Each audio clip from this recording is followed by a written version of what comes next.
Hi everybody, I'm Bernadette, and I have my daughter actually videotaping me. One of Terry's big items on her wish list is the Pampered Chef Deluxe cooking blender. So I figured I would come on and do a quick demo on how to make homemade peanut butter in the blender. The Deluxe cooking blender, it's not just for making smoothies.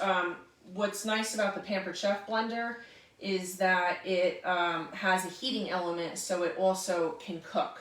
So you can make smoothies, obviously. You can make soups, and the soups don't cook by friction. Like, I used to have a Vitamix, and a Vitamix blender is awesome, I'm not gonna lie. But if you made soup in it, it came out very foamy because it heats the soup by friction, not by a heating element. The Pampered Chef cooking blender has a heating element in it. You can make alternative milks like almond milk, oat milk. You can make soups, homemade peanut butter. You can make jam from start to finish. You can make sauce from start to finish. Like, you can put fresh tomatoes, onions, garlic, like just roughly chopped in there, and it'll make it into a cooked sauce.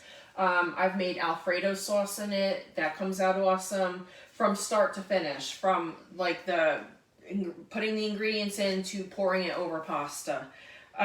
So I want to show you how to make peanut butter in it. So when you buy the blender, it comes with the base, it comes with a pitcher and a tamper and a book that has recipes in it. So I'm going to show you peanut butter.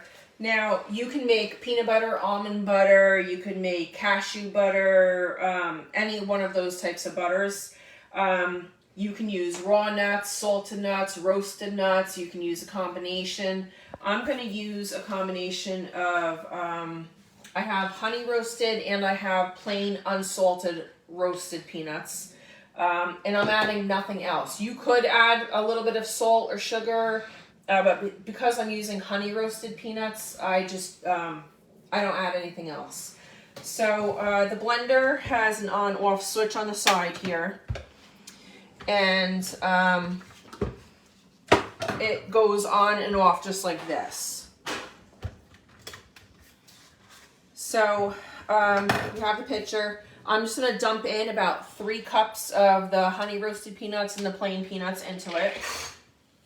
And this peanut butter, once it's cooked, once it's grinded, if you put it into a jar in the fridge, it'll keep for like 4 to 5 weeks, although I've never actually had it last that long, so I've never worried about it going bad.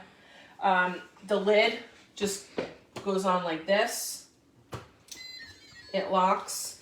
And then there's all different settings. You can use this like a regular blender if you wanted. You can use a custom setting, but they have smoothie, alternative milk, grind, soup. You can puree. You can make baby food in this, jam, sauce. And another thing is it has a heated wash cycle. So you just put about 3 cups of water into it and a couple drops of soap, and it will wash it with using the heating element. So with hot soapy water. So it makes cleaning this very easy. So I'm just going to turn the wheel to grind, and I'm going to press start. Now it is going to be loud, and this comes with a tamper. When the peanuts start climbing up the side, I'm going to just push it down a little. The grind setting lasts 2 minutes and 20 seconds, and then we're going to have homemade peanut butter. So I have the lid on. I'm just going to press the button to press start. It is loud, I'm not going to lie.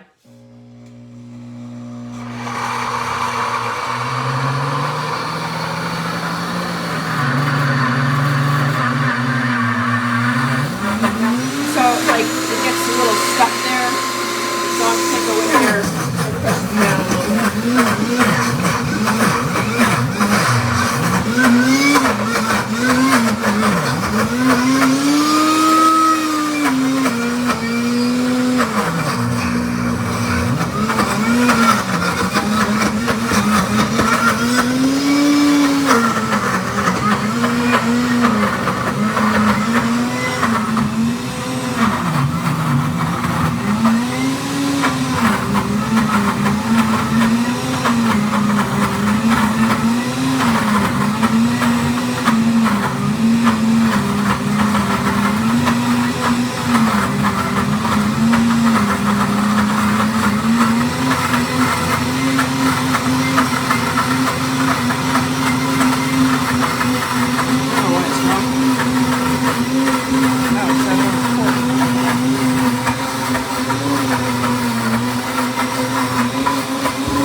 obviously is a creamy peanut butter. If you wanted to make it chunky, you could add a couple of peanuts in towards the end and then just pulse it once this cycle's done. But I prefer creamy peanut butter, and that's what I made.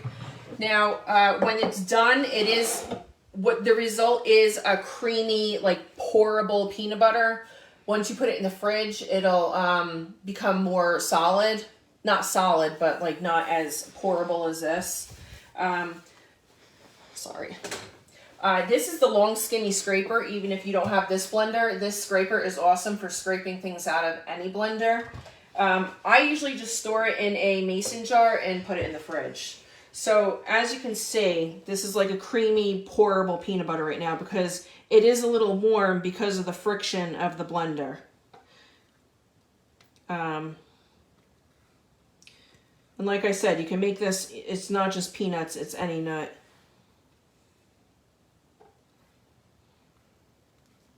So I'm going to kind of scrape this down. I'm making a big mess. And then I just want to show you how you go ahead and do the heated washing cycle.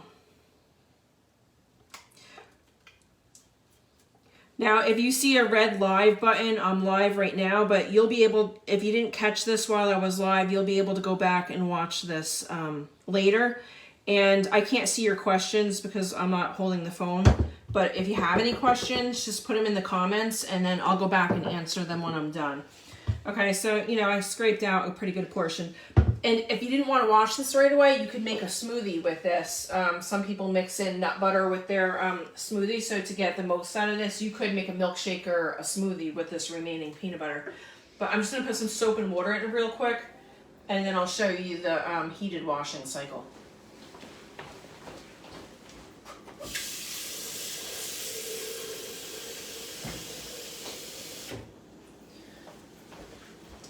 Okay, so roughly three cups of water and a couple drops of dish soap. And I'm not going to show the whole heating cycle because it actually takes a couple minutes because it heats up to a certain temperature. But again, you're just going to put it straight down onto the base. And then you put it to heated wash, hit start. And literally, like you'll be able to just rinse this out and that's it. This is not dishwasher safe. It is hand wash only. So if you have any questions, don't hesitate to just put them in the comments and I'll go back and answer them. Bye, guys.